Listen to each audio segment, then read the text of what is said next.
Hey, what's going on, everybody? It's Kate. I am in the SAV. Kim out of Savannah, Georgia. Hey, what's going on? Of BetterBodyCrew.com. And guys, I want to talk to you really quickly about the psychological effects of poverty on your child, okay? This is important, okay? Because a lot of people are very comfortable because all you know is all you know. So you have learned to how to, make $1 out of 15 cents. You have learned to survive even though you don't have a pot to piss in. And so to you, it may not be a big deal. But I saw this interview recently, and right now, depending on when you're watching this video, you may not know that at the time of the recording, we were going through the government shutdown. I think we're in like the 24th, 25th day. I don't know. I've lost count, okay? But I saw this interview with this guy and his wife, and he was talking about, and guys, if you're watching this on Facebook, it originally began as, if you're watching it on YouTube, it originally began as a Facebook Live. So please be patient with me while I shout out some people like Roderick, Martel, and my girl Madonna. Hey, lady. So, hold on one second, y'all. All right, sorry, that was my granny. So, I saw this guy and his wife, and he was basically saying that his particular job is like something with the prison system, so that he is an important personnel and he's actually on call when he's off. So he can't even go drive Uber or Lyft or try to get another job, even if he wants to, because he's always on call.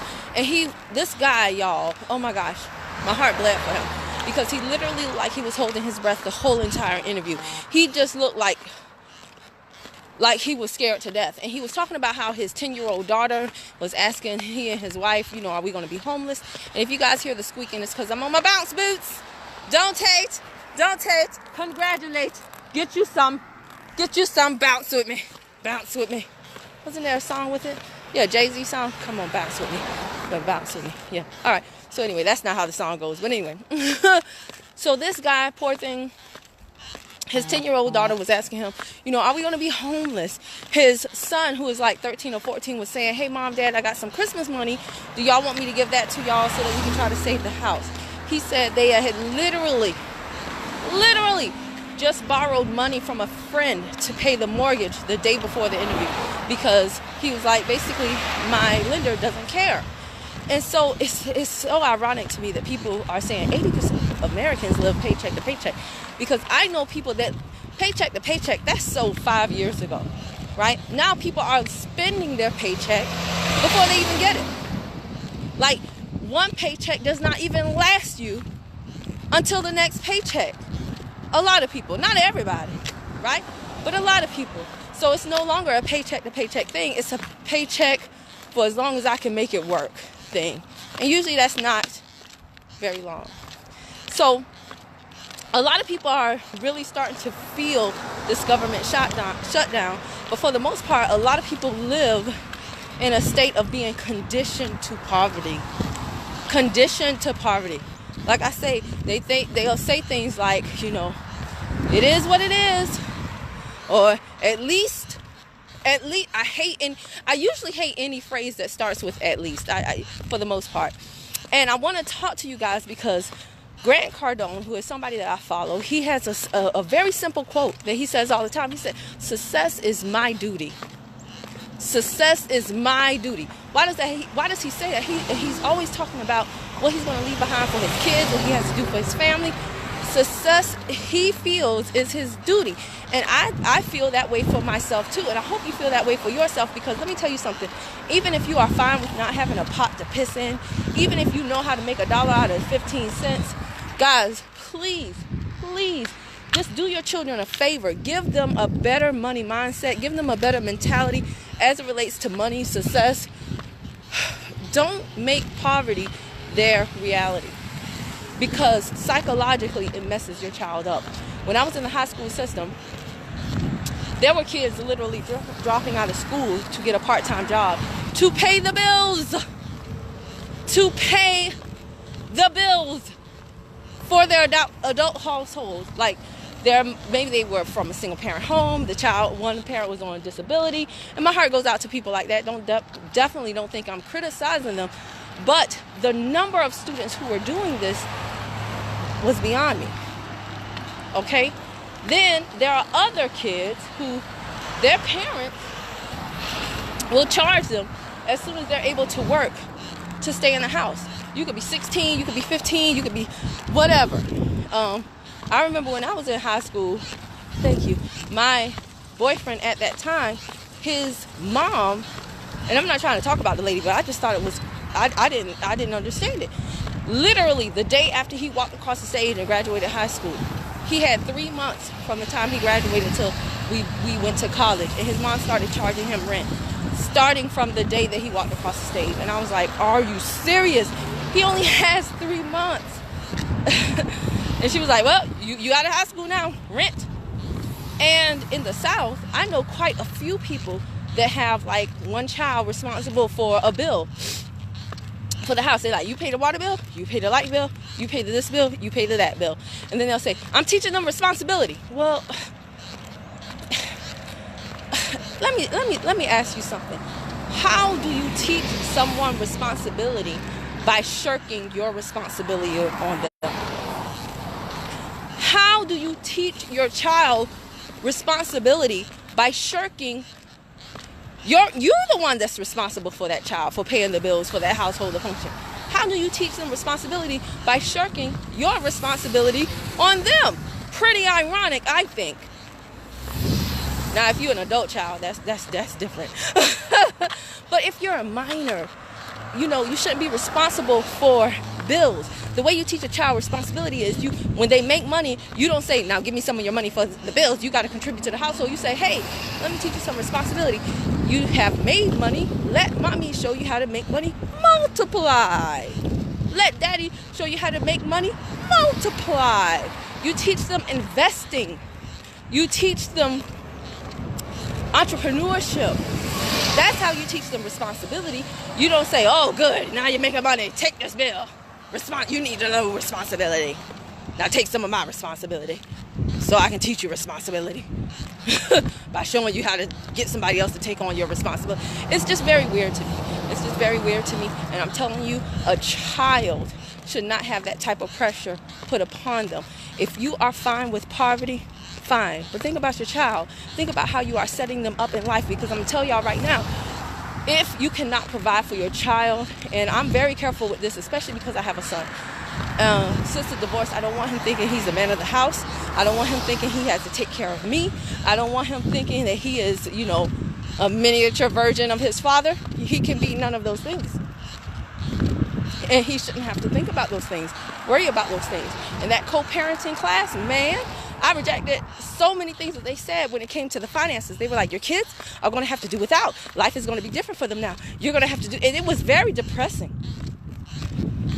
And I'm just going to be honest with you. I was like, the devil is a lie. I don't care what I have to do. My son will not pay the price because his father and I could not be adult enough to keep our vows and work through things to keep our family together. Why in the world should my son have to pay that price? Why should he have to bear that burden? Why should he have to feel the effects of our irresponsibility? Not on my watch. No.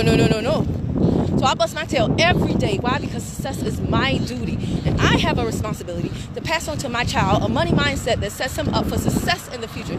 Let me tell you guys about another one of the effects of poverty on your child from a psychological aspect. If you don't have money, your child, the bills don't stop because you broke. The bills don't stop because you're broke. Your child's still going to need stuff. When you don't have the money, you force your child to usually find someone who does. Sometimes children borrow. Sometimes children resort to putting themselves in positions that otherwise they would have rejected, like selling drugs, like being strippers, like whatever. Even something as simple. I remember when I was in college. And I was working in Underground Atlanta, and I would work long days, and I would be so tired after work, and I would still have to catch the train to the dorm room, and it was just, I was tired so many times. And one time, a guy that I knew offered me a ride to the dorm. He was like, you want a ride? And I'm like, oh, thank you, Jesus, this is my blessing. So I got in the car, and he made nothing happen because it's by the grace of God. But he said and did some things that made me super uncomfortable in the car. And I was 18, probably 19. And I remember just feeling like it's my fault because I got in his car. It's my fault because I took the ride. Now, granted, I had no idea that he would say and do those things. But I felt guilty because I didn't have a car. Because I was in a position where I needed someone else for something. That's something I never want my son to experience. Ever, ever. I never want him to borrow money, borrow a ride, borrow anything, and feel so indebted to the person that if something goes down, he feels like it was his fault because he couldn't provide for himself. Does that make sense? Do you understand? It's not about, well, we'll make it happen somehow. Because sometimes it's not worth it. A lot of people right now, we just had the R. Kelly docuseries, right, going on. And a lot of people are like, how did these people get in this position? How did these people let their girls get in this position? And many of those children, well, they had parents incarcerated, they had parents that weren't there, they had parents that, whatever the case may be, right? It's not that hard. How you doing? I love him. You love him? You're not a hater like other people? I've been saying you do it. I've been saying for a long time doing it. Yeah, get you some bounce. We'll be bouncing together. See you later. But it's not that hard to see how these kids fell prey to someone who had, it's not just the celebrity, y'all. And it's not even money, it's the power. It's the power. Anytime somebody has something that you need and you don't have it, or you want and you don't have it, you're in a position of inferiority to them. And it doesn't take much. Like I said, I did a video about the R. Kelly thing. Some of y'all sitting up here with your holier than thou attitude. I don't understand. If he wasn't holding the girls hostage, if they could come and go as they please, why they just didn't leave? Why they just didn't leave and never come back? And I'm like, stop tripping. You playing yourself, hypocrite. How you doing? Every day you go to work to a job that you hate, you come on Facebook and talk about how your boss is working you like a Hebrew slave. And you say you hate it. But you have the freedom to leave every day and not return. And you still go back for more. And that pot calling the kettle black. You do the same thing with your employer that these little girls did with R. Kelly. And you just can't get away. But from the outside looking in, everybody's like, why don't you just, if you hate it that much, if it's so horrible, why don't you just not come back? See, it's not so easy, is it? Well, Kim, it's different. It's different with my job because I got to pay bills.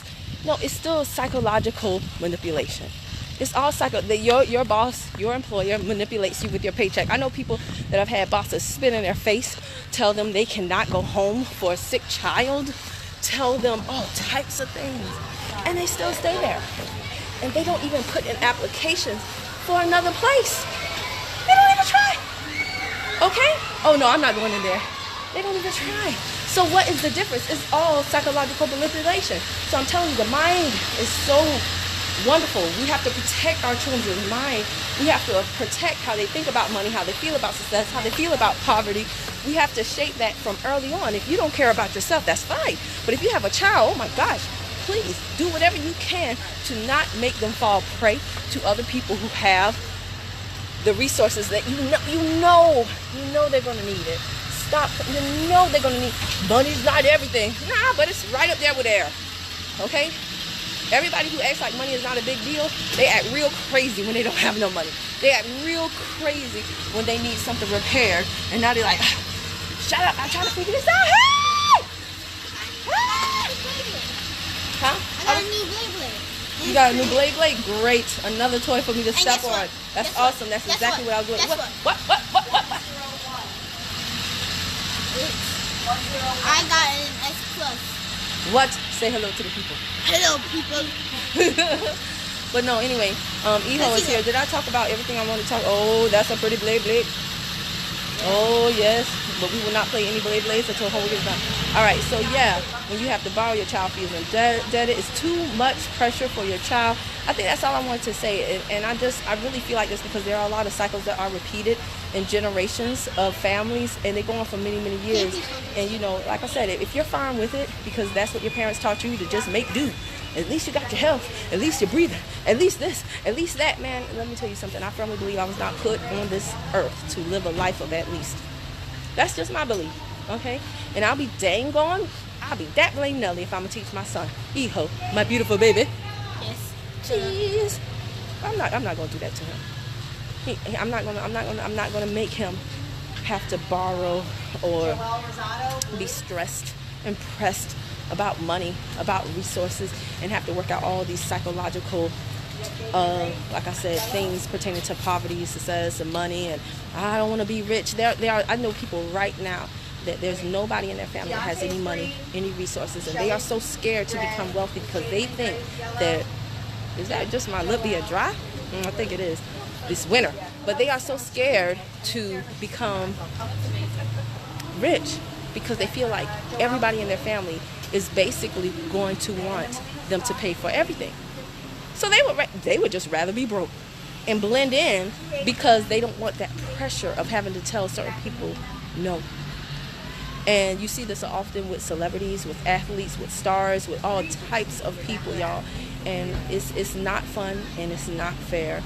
One person should not be responsible for everybody, for rescuing the whole entire family. And you hear a lot of kids saying that I gotta get my family out. I gotta get my mom out, my daddy, my sisters, my brothers. And they're mentioning a slew of grown folk. Put your lunchbox in your book bag, okay? So guys, yes, I absolutely can. So guys, I hope this helped you in some way, shape, or form. This is not about the government shutdown. Everybody passing judgment on people with the government shutdown. You should plan for a rainy day. Please, if your paycheck stopped tomorrow, you'd probably be in the same position quicker.